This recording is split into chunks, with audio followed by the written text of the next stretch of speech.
project or a program that the police, the Philippine National Police, is undertaking in order to get those people who fail to renew their licenses on time, no? The Oplan cutoff.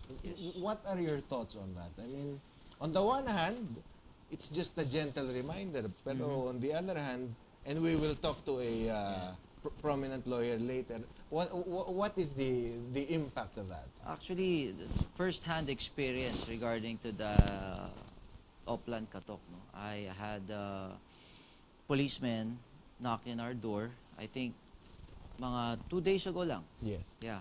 I wasn't home, pero the maid answered it. Diba? I know their intentions are good to remind the people to renew their firearms. Pero for the people who's left in the house, like the maid and my sister, medyo nagulat, natakot. No? Kasi bakit may pulis nakakatok? Diba? Okay, I'll ask you, Jet. Ikaw, kilala kang shooter. Renewed naman, I guess, lahat ng lisensya ng lahat ng baril mo, no? Meron akong na-delay sa renewal. Pero we're talking about a few weeks lang siguro. Yes. Okay, so I guess hindi pa. Tsaka you were telling me that hindi naman, wala naman silang listahan ng na-late or whatever. Nagtatanong lang sila house to house kung meron bang ano dyan, kung may barel or whatever. No, I think meron silang listahan because once the gun is licensed and registered, it's always in the computer. So, ito yung mga list na binibigay nila sa mga areas, like let's say Quezon City, Pasig, Cebu. So, they give that list to the station commanders, tapos they start their campaign through that list. Okay, attorney, active pa kayo sa sa Philconsa, no? Okay. Director ako ng... Okay, from a legal expert, hindi ba bordering on harassment yung... Alam mo, basically, a man's house is his castle. You just don't go to any house without a legitimate reason. Yung alam daw, nagre-remind lang sila. But they have the telephone. They have all the records. They can write you. They can write you or call you and remind you, oy, hindi ka pa nagre-renew. Kung hindi siguro, kung hindi pa nag-respond, doon sila. Kung hindi pa nag-respond.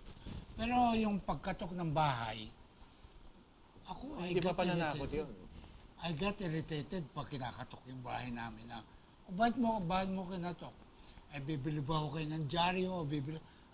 Sabi ko, you can call me in the office if I want to subscribe.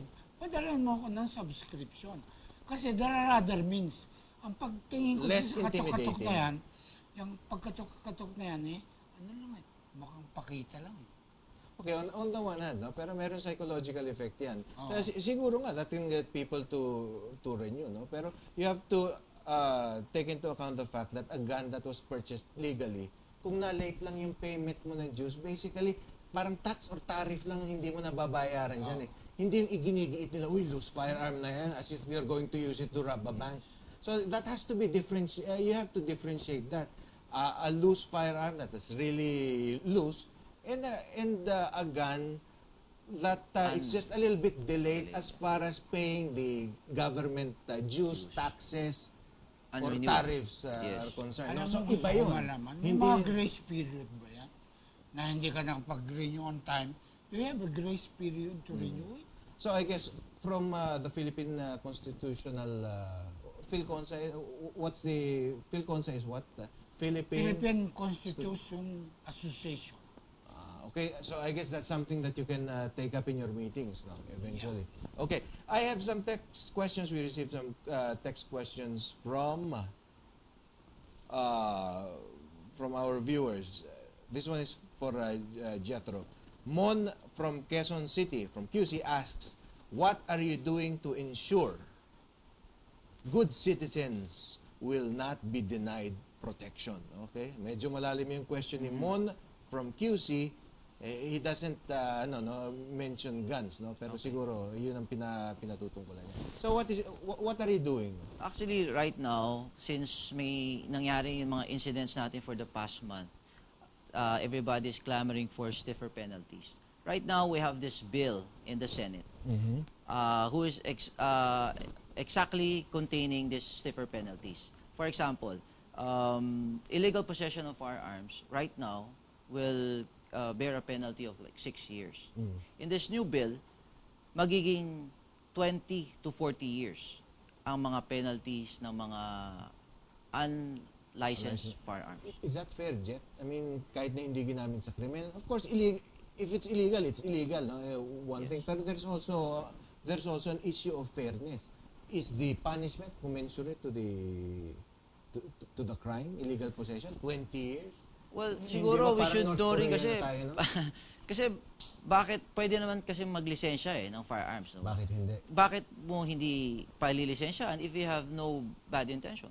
So, Baka walang tiwala minsan yung ibang tao sa gobyerno. Pero that's another issue, no? And that may not be a legitimate issue. Pero, di ba, attorney, meron konsepto sa batas na yung punishment should befit the crime. Hindi OA yung punishment. Yeah, the punishment should be reasonable. Nasa Constitution yan eh. Harsh punishments are discouraged. But you know, what is harsh and what is right is very relative. Relative. Okay. So depende talaga sa... Depende sa... Okay. Again, for Jethro, Loris from Malabon. Who is to blame for pervasive culture of violence in PH in the Philippines? So baka iba ang pananaw niya. yeah. Well, unang-una, for me, I think the gun is not to blame because it's mere object. Ang kailangan natin bantayan at parusahan dito, yung taong behind the firearm. Kasi sila yung gumagamit nito. Maybe if they're not stable, they should not be given a firearms. Diba? But not the gun na pag nilagay mo lang sa mesa, wala naman mangyari, wala naman siyang madidisgrasya. So, in other words, yung batas nga natin dito, in order to be able to secure, buy legally a firearm, you have to get the go signal from 2 law enforcement agencies. You have to get the go signal from court, di ba? Na wala kang pending case. Take the psychoneuro. You have to take a gun drug safety test. seminar. You have to take a gun safety seminar. Madami. Ano pa ba gusto nilang para Roughly sa lahat? around 12, 15 requirements that you have to provide to be able to acquire your firearm. I think to get compliance from people, you have to make the law, the regulations user-friendly. Don't make it too difficult to the extent na yung tao hindi na gagawin dahil masyadong mahirap. Yes. That's a basic tenet of management. Alam mo, Miguel, ang pinagtataka ko, bakit tuwing eleksyon gumagawa sila niyan? Ano ba ang palagay nila pagka-eleksyon? Maraming lumalabas na criminal elements. Ano? Ang hindi ko alam kung madidisarmahan nila yung mga private armed groups na hawak ng mga mayor dyan, mga congressman, mga governor, pag ano. I don't think so. Kasi paglakad nila I ang don't think kandidato, halos sa army in lang yan. Alam natin yan, lalo na sa Metro Manila, hindi naman talaga hotspot. Sa probinsya, Yeah. try doing that. Go to those places in the south kung madidisarmahan mo yung Yeah, mga tao. and they know the places that are hotspot, especially during elections, diba? So why not just do it there? So I guess kailangan talaga to tinker with the law, no? Of course, we have to obey the law as it is today. Pero because Congress always has the prerogative to amend laws to make them more suited, they should use that, di ba? Yes. From lessons learned. Okay, this is from Tina of Makati for Mr. Ples, Attorney Ples. Lumalakas po ang piso kontra dolyar, maapektuhan po ba ang presyo ng imported canned goods tulad ng maling? Alam nyo, yung maling, basically, imported yun. It's an imported canned good. Now, yung mga nagmamanufacture ng mga luncheon meat and all that, pag mas mababa ang mga gasta nila, yung production cost nila mababa, bibenta din nila na mas mababa yan. Dahil, because of, ang tradition talaga, pagbaba ng dollar, bababa rin mga bilihin. Pinag-uusapan natin ngayon, Jet. Alam mo yung sinasabi nila guns and goons, di ba? Okay, pinag-uusapan natin guns and goods. Basic goods. Basic. Okay, for Attorney Ples, this is from Lani of Taguig. I'm a home baker and I'm currently looking for possible outlets to consign my goodies.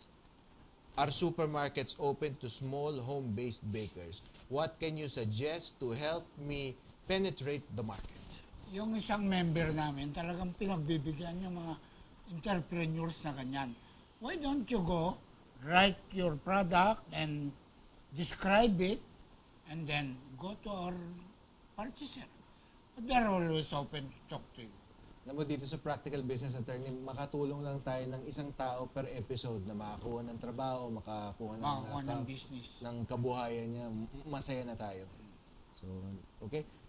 This one is for Jet Nonoy from Quezon City. Can you still buy a firearm during gun ban? Simple question. Can you still buy a firearm during gun ban? Yes.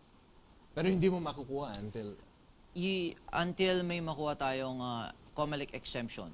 So after licensing, we have to get the COMELEC exemption to bring that from the firearms office to the gun store to your house. So, pwede po. Mahaba-haba lang ang proseso. So basically what we're doing is we just added to the bureaucracy. Okay. Malinaw. Okay.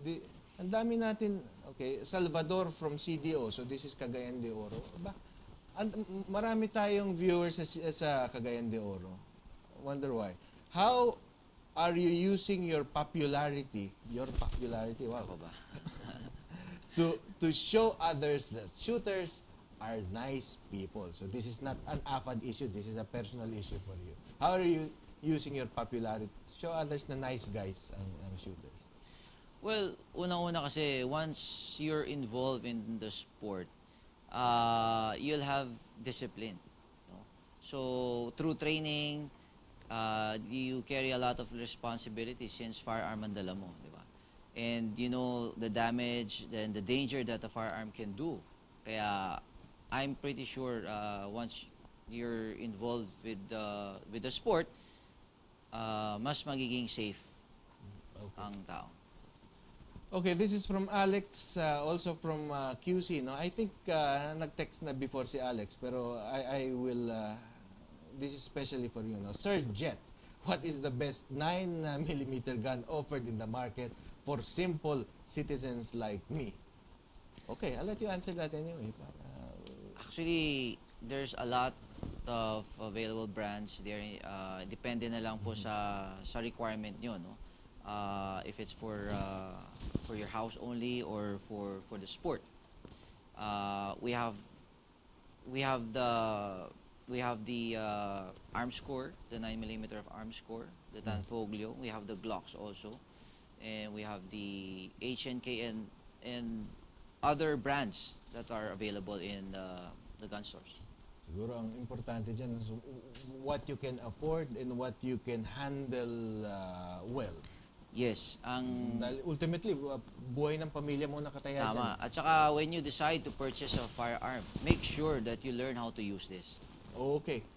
May pahabol pa tayong questions. This one is from Bernie of Pasay. What is the association doing to protect small and medium grocery owners as well as sari-sari stores? Attorney Ples. Ang ginagawa ho namin, we meet very regularly.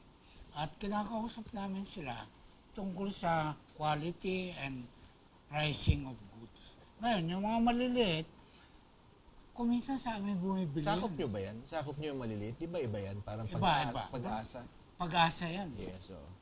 Pero meron kayong ugnayan? May ugnayan din kami ng pag-asa. Okay.